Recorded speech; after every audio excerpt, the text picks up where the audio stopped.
Hi, I'm Dan Herbert, course developer and instructor at Point Blank. In this video, I'm going to be giving an overview of Form, the new native instrument synth included within Komplete 11. This tutorial video gives you a flavour of what you can expect on our music production courses in London, Los Angeles and online. Find out more about our courses at www.pointblankmusicschool.com. So, Form is a hybrid synth which uses samples as the basis for its main oscillator. It works by analysing and resynthesizing these samples and features a variety of wave shaping controls, and in addition integrates FM and subtractive synthesis as well.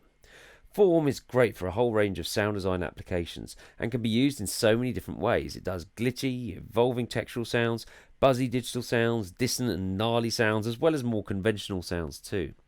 It opens as a reactor ensemble and can be used as a sound design tool to manipulate existing samples or as a powerful synthesizer with some extensive modulation and sound mangling possibilities. If you've ever played with the powerful time stretching modes in Contact or pushed the limits of warping in Ableton or Logic, then you'll know the kind of cool futuristic textures which can be achieved. But the impressive thing about Form is it's easy to create and manipulate these type of sounds live. So in terms of the interface, we have here the Form oscillator, which needs a sample loaded in. More on this later. Underneath, there's an additional oscillator which can track the pitch of whatever sample is loaded, but is also the modulator source for the FM synth here. There's a range of other parameters here which can seriously mangle and distort the sound. So formants. Changing the formants, you can see here in the spectrum view how that was changing the harmonics. Or multiply, which has this kind of effect similar to a kind of sync control, but again increases the amount of harmonics.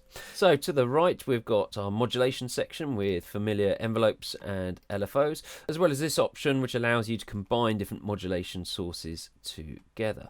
It's really easy to assign these to any parameters. Just click on a parameter name and then click here to choose from a modulation source, and then here is the modulation amount, so just move up or down depending on how you want to assign your LFO. You can have up to 3 modulation sources. As you can see, you could also assign velocity or key tracking or pitch bend, or another option is to assign macros. So if I click on macro, down here you've got your 4 macro controls, so you can assign these to any combination of parameters. The speed and motion section is really the heart of controlling this synth, which we'll focus on later. And at the end here, there's also a perform section, which allows you to create a number of sound variations, a bit like presets, and recall these instantly using MIDI, or you can also stack up these sound variations in multi-mode for greater movement and bigger sounds. And we'll be covering these in more detail in a later tutorial. There's also some effects, and if you've checked out any of the presets or demos, you'll appreciate how awesome these sound. There's basically 2 graphical bandpass filters, digital and tube saturation, dynamics, which is compression, delay, and a very smooth sounding reverb. And usefully, these can all be muted by simply pressing this button. So let's check out some presets. So click on bass and let's come down to something like Juniper. So really nice gnarly sound.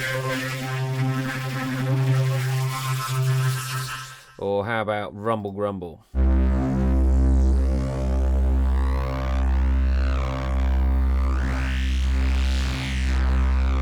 Let's try something a bit more rhythmic. So let's head over to sequences, something like bassliner. Nice sense of movement. Fantasy. Showing what you can do with this motion section here. Or we can go to something like soundscape. So I chose AI merging earlier, minority.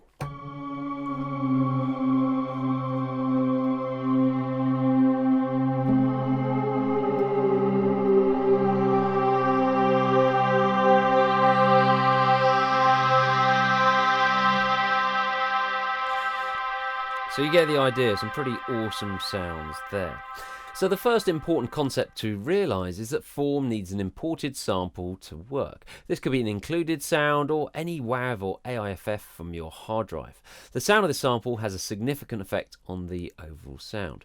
Let's start by calling up the init sound from the base folder. Resets all our parameters here, and I'm going to click on the sample tab, and then what I want to do is click on the browser here and then locate. I've got some audio files on my desktop. I'm just going to drag and drop a drum loop onto it, and here we can define how long the region is. The whole file, let's just double click there, is fine, so click on load sample. Now if I press a key, what it's doing, as you can hear, is it's changing the pitch depending on how high or how low I'm playing on the keyboard.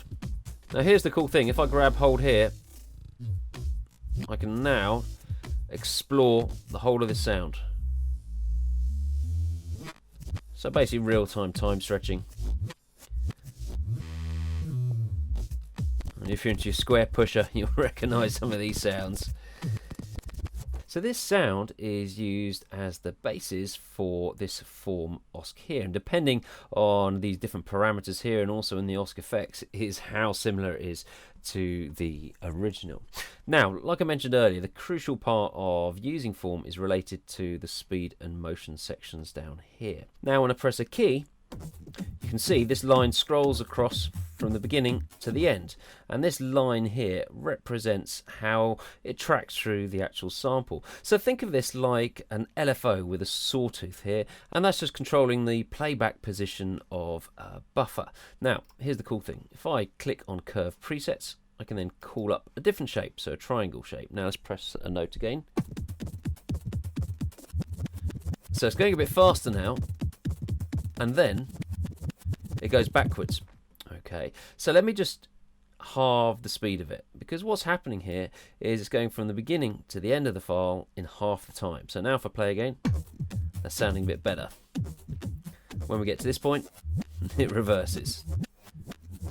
Okay, if I want, I can flip the shape of that, so it'll now start at the end, come back to the beginning, and then start. So as you can see, there's a whole range of different curves here, which will give you different results. And the great thing is you can create your own curves, and we look at this in a later tutorial using the curve editor. So the speed and this motion section are intrinsically linked. Interestingly, with the speed, I can also slow it right down for those kind of extreme time stretching effects. And you can also set the speed in Hertz or BPM. Within BPM, you can find then it will sync to your timeline. That's sounding pretty messed up. Let's reset it to a straight line. There we go. That's a bit better. And so it'll then sync to your host DAW. So hopefully that's given you an insight into Form, and I'll be covering features such as the curve editor and OSC effects in more detail in later videos. Remember, you can learn many more music production techniques on the courses we offer at Point Blank in London, Los Angeles and online. Just head to pointblankmusicschool.com to find out more.